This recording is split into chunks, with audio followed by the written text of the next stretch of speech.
Hi, pilots and subscribers. I've been off the air for a little while because I've been hard at work producing an app that's going to go up onto the Android Play Store very shortly. This is for when you're out in the field, and to avoid getting back and finding your footage is blown out or completely lost with noise and shadows.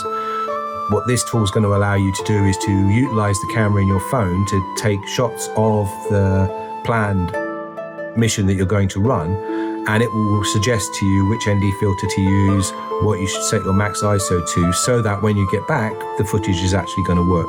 For the price of a cup of coffee, this will be available as the Pro version. There is going to be a free version that will come with ads and some restrictions, but you know, I'm not a major corporation, I'm just a guy writing code, so I'm looking for some level of support. I have some other tools which are specifically focused for us to use as FPV pilots to produce the quality of the footage that we have. So without further ado, what follows is a little demo of how to use the application. I hope you guys find it useful, and I'll let you all know when it's going to go up on the Play Store. Take care.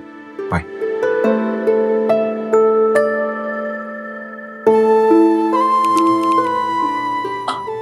Oh, come on, it's completely blown out.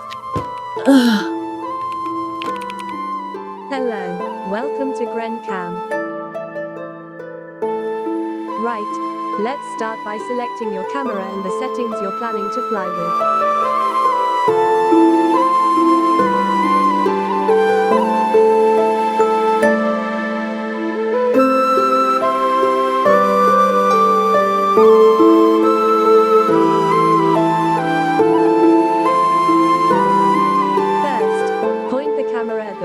Part of the scene and tap capture. Try to get a bit of both the ground and the sky in there. Lovely. Now do the same for the darkest area you'll be flying in.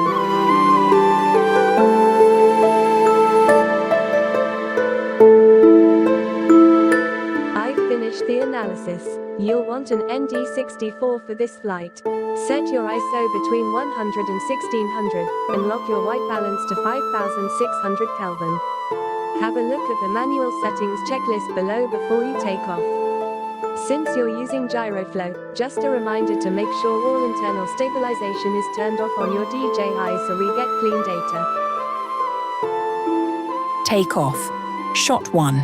ISO 1230. Observation. The camera sat at ISO 1230. Verdict. Great. It's sitting comfortably within the safe zone. 100/1600. The image looks clean, and the colors in the wicker chair and greenery are well preserved because the sensor isn't being pushed too hard yet. Into the sunlight. Shot 2. ISO 210. Observation. The camera chose ISO 210. Verdict. This is a perfect result. In professional cinematography, you want your brightest point to be as close to the camera's base ISO 100 as possible. The why. If you had used an ND32, one stop less, your ISO would have hit 100 and still been slightly overexposed, or forced the camera to speed up the shutter, ruining the motion blur. The ND64 was the correct anchor for that bright sky. Into the shade, shot 3, ISO 1600. Observation. The camera hit the ISO 1600 ceiling exactly. Verdict. This confirms the dynamic range calculation was spot on. The why. You hit the 1600 ISO limit, the noise budget.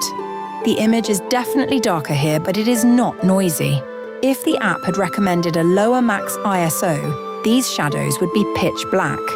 If it had recommended higher, like 3200, the shadows would be brighter, but you'd start seeing mush in the details under the umbrella.